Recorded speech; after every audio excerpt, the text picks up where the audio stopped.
yung result, no? Streaming video, good experience. Browsing, good experience. So, good lahat. Video calls, online gaming.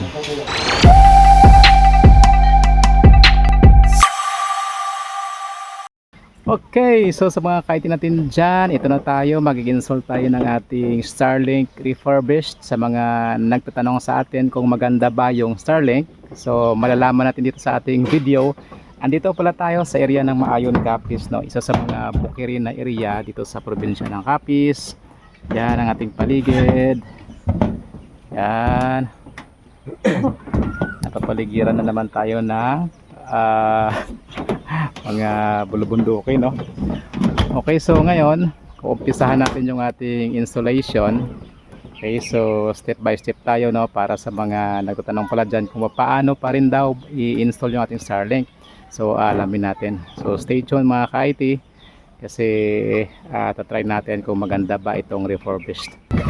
Okay, so lagay muna natin sa kanyang base. So dahan-dahan lang. So situate natin na mag-lock. Ayun, nag-lock na. So dito muna natin ipwesto, no. So kailangan din nating ipwesto yung ating Starlink kung saan ay walang obstruction yung ating paligid. So tulad nito, medyo malinis naman yung ating paligid. Wala masyadong obstructions para sa magandang location, no, ng ating Starlink. Ayan, so nailagay na natin sa kanyang base. So yung cable na to i-connect natin doon sa ating router, para pagsaksak natin ang ating router ay ito gagalaw na din yung ating dish, no. So bababa muna tayo para isaksak yung ating router. So ito naman yung ating router. So connect natin pa, no, dito sa ating cable. Tabi man natin ito. Yung ating Microtech Hex, so gamitin natin yan mamaya. Kasi itong dulo, connect naman natin ito sa ating yan, sa base na naman ng ating Starlink router. Okay, so yan nailagay na natin yung ating cable. At the same time yung ating cable para sa ating power. So ganyan lang kasimple. Then ito, yan, kailangan na ng adapter to. So mayroong pinrovide si ma'am sa atin. So try natin yung saksak dito kung aabot. So pag sinaksak natin ito mga ka-IT, pag pinower up na natin to, so iilaw to sa doon, no, sa bottom niya merong ilaw dyan. Tapos yung ating dish naman sa taas, no, ay gagalaw yan para sa paghanap na lang connection sa satellite. Okay, so isasaksak na natin. Yan. Oop. So tingnan natin sa bottom niya, no. Yan, so nag-power na siya. So sa taas, binibidyohan din ang kasama natin para makita natin na gagalaw yung ating dish doon.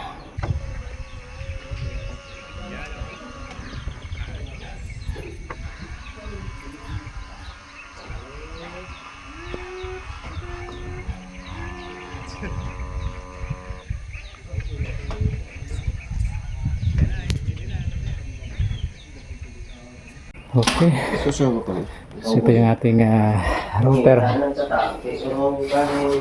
So dapat meron tayong isang cellphone. Kas, pula mo ko isang cellphone mong isa, kas, kasi doon tayo connect, no. Try tayo kung meron na tayong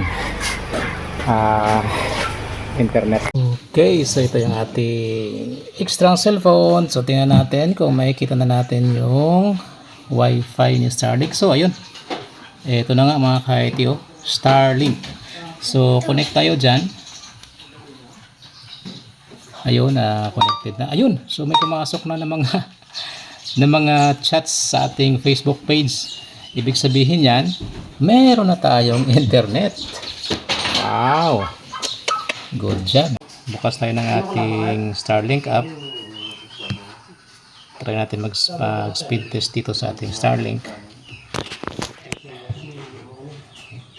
So hindi na tayo nag-check ng obstructions Kasi napaka tingkad naman ang ating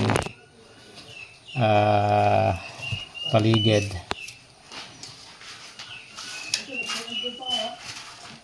Ayun, so yung status niya disconnected. So ang gagawin natin dito, kailangan natin mag-login. Login tayo dyan. Ayun, so check natin. Ayun, so online na nga, naka-login na pala tayo. So yung status niya is online. So downloading updates. So one device connected sa ating Starlink. So ito yun, yung ating Realme na cellphone. Okay, so try natin yung speed test dito sa app mismo. Okay.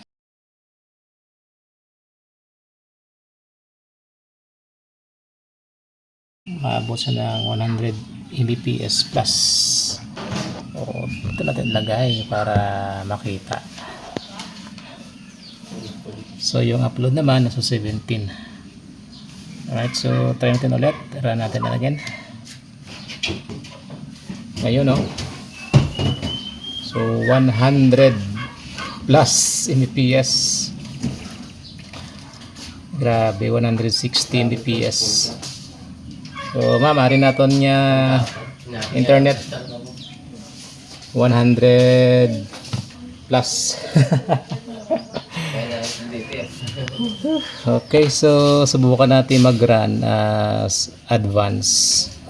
So ito yung from internet to Starlink natin mismo, no? And then from Starlink natin papunta naman sa ating cellphone. So start natin.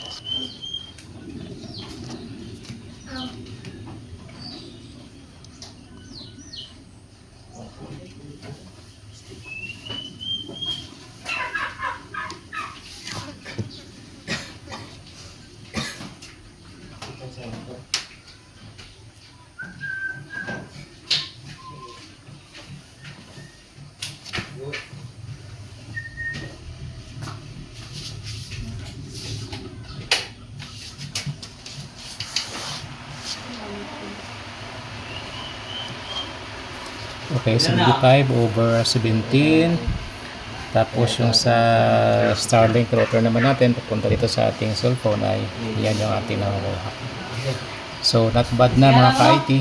Meron na tayong internet dito sa area ng Mayan Capiz. Area ng Walkerin. Okay, so not bad na. So hindi na tayo nag-check ng obstructions, no? Pero subukan natin.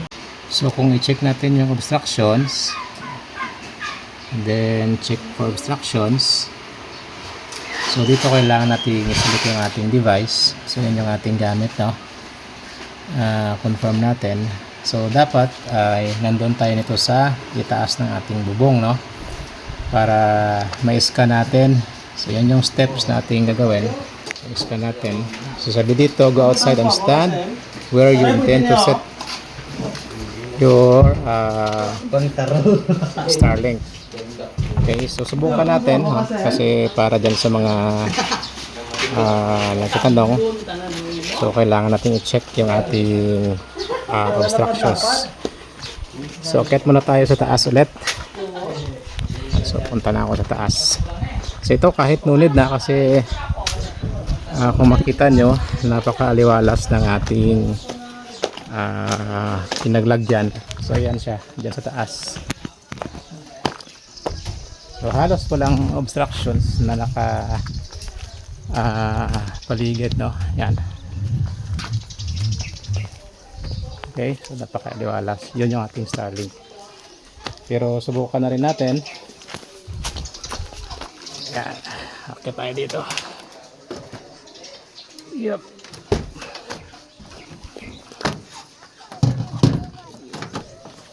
Okay. Okay lang natin tumayo dito sa gilid ng ating Starlink. Ayan. Then dito. So pag ready na tayo, click lang natin yan yung I'm ready sa baba. So point your camera up. Ayan. kita ba? Medyo masilaw. Ayan. So kailangan nating sundan yan. Yung mga bilog-bilog na yan. Yun. Hanggang sa mag 100%. Op. 99. Ayun. So tapos na. Then view result na natin. Whoop.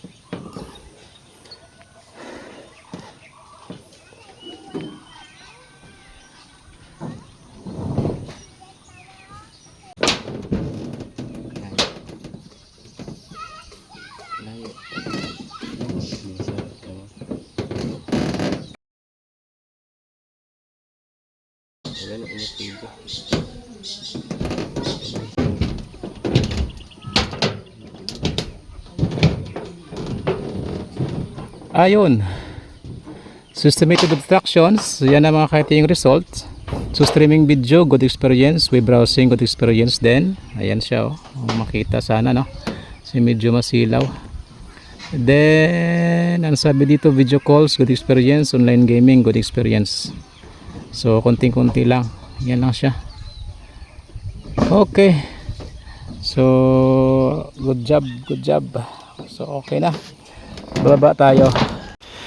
So ito na kanina mga ka-IT after nating ma-check yung obstructions, no?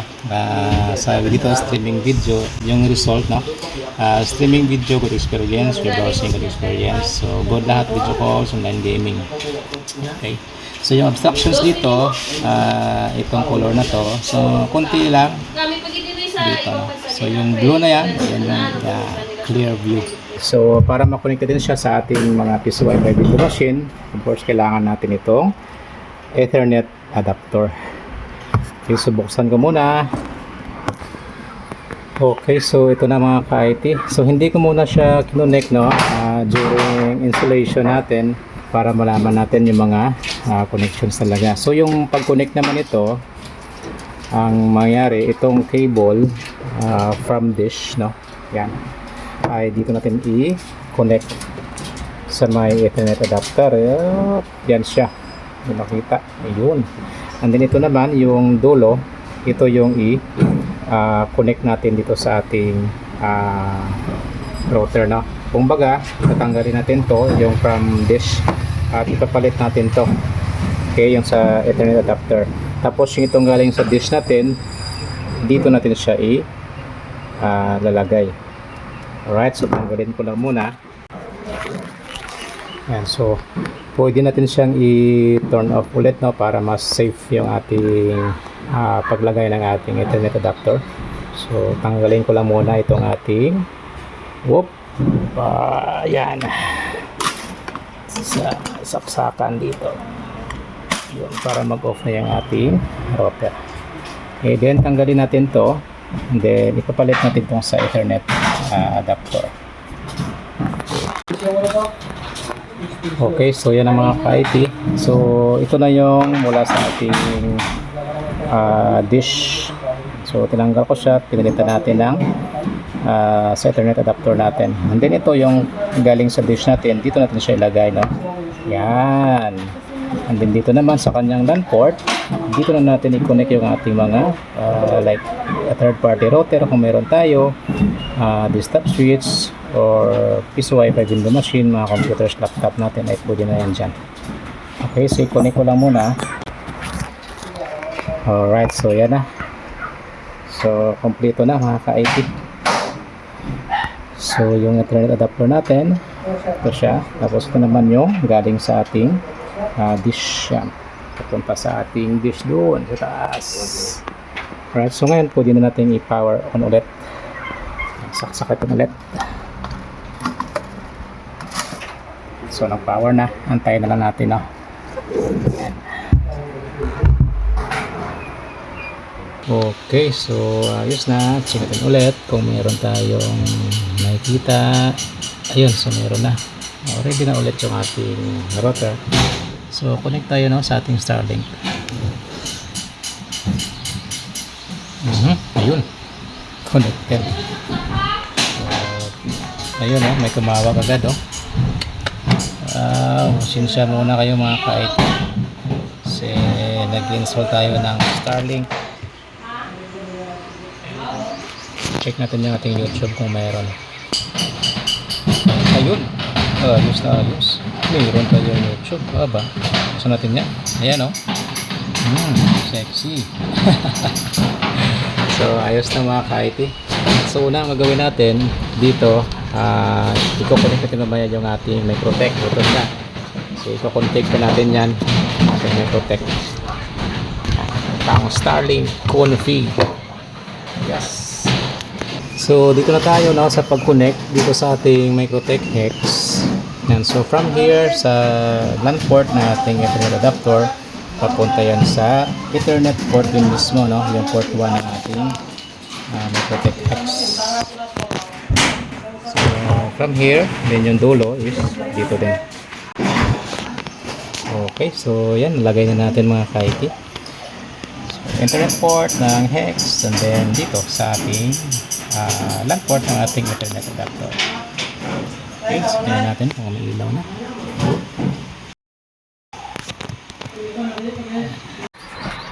Okay, so na-config na natin yung ating Microtech Hex at currently mga ka-IT, nag-speed test na tayo dito sa ating laptop at meron na rin tayong internet. Yan, so naglagay muna tayo ng FQ. Ayan ang ating nakuha sa ating laptop. Ayan 60 fps.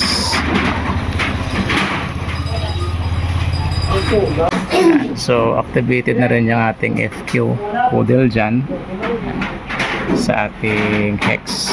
So lahat ng LAN ports ay pwede tayong connect dito ng ating mga piso Wi-Fi from 2, 3, 4, 5 So depende kung palagyan natin ng TPOE or magparin tayo ng ating internet sa ating Starlink. So pwede tayo magdagdag ng TPOE setup dito sa ating Microtech Hex.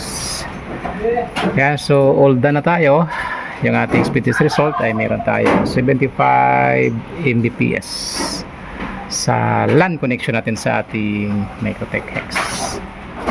Okay, so yun na yung ating ibabato sa mga piso Wi-Fi dito ng ating clients.